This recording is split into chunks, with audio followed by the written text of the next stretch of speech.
Hello and welcome to Unscrewed TV, New Zealand's most passionate internet wine show. And I have caved in on my promise to do the whole of January for Sauvignon Blanc. And I've caved into the Summer of Riesling people, so Duncan Forsyth, Angela Clifford, who have run this, Paul Greco from Terroir Restaurant in New York, where they, about 3 years ago, 2008, so close to 4 years ago, they decided to just have Riesling on their wine list for the whole of summer, and that has continued every summer from then on.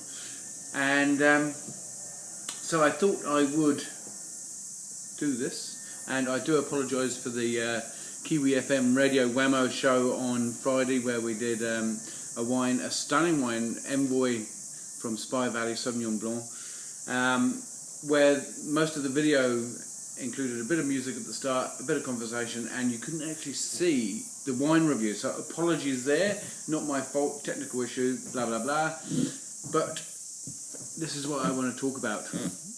Now, most people generally have an horrific story about Riesling, and I'm one of those people that I don't get it why it's the New Zealand, well, not just New Zealand and reserved for those guys, but I don't see why it's all of the wine writers and commentators, both online, offline, favourite wine and favourite wine style or variety. For me, I think that and it's personal taste, there are much better wines out there than the kind of Riesling, and it's trendy for the wine community to love such a variety, as well as I kind of I'm more Chardonnay or some other kind of I like Gruner as well. I think it could be made in many different styles. But this one here is the Rockburn Tigermoth Riesling 2011.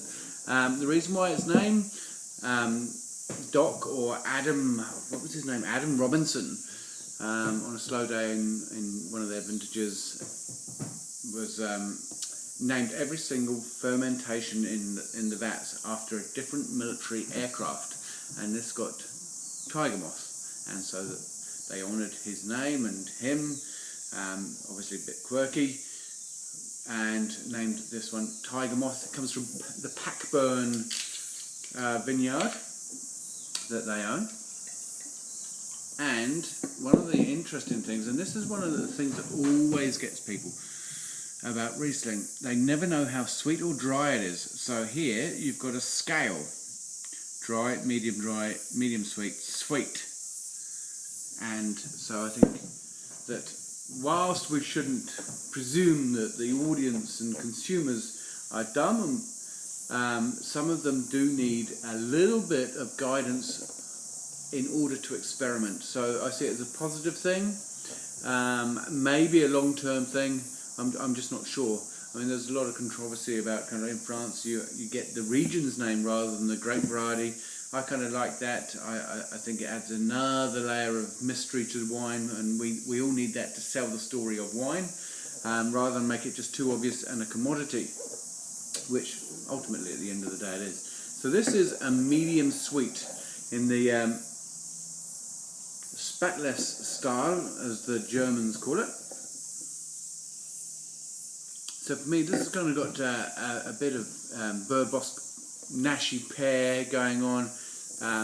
There's a bit of an orange fruit, maybe a bit of peach, more kind of white peach going on in those.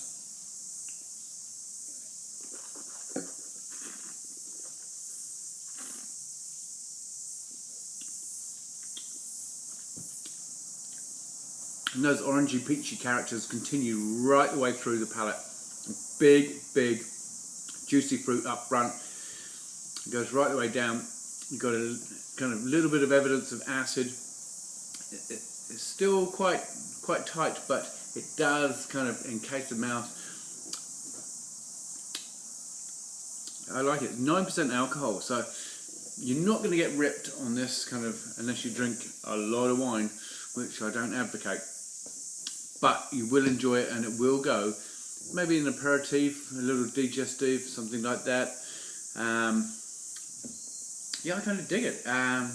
It's in that kind of whole the Doctor's Riesling from Forest Estate.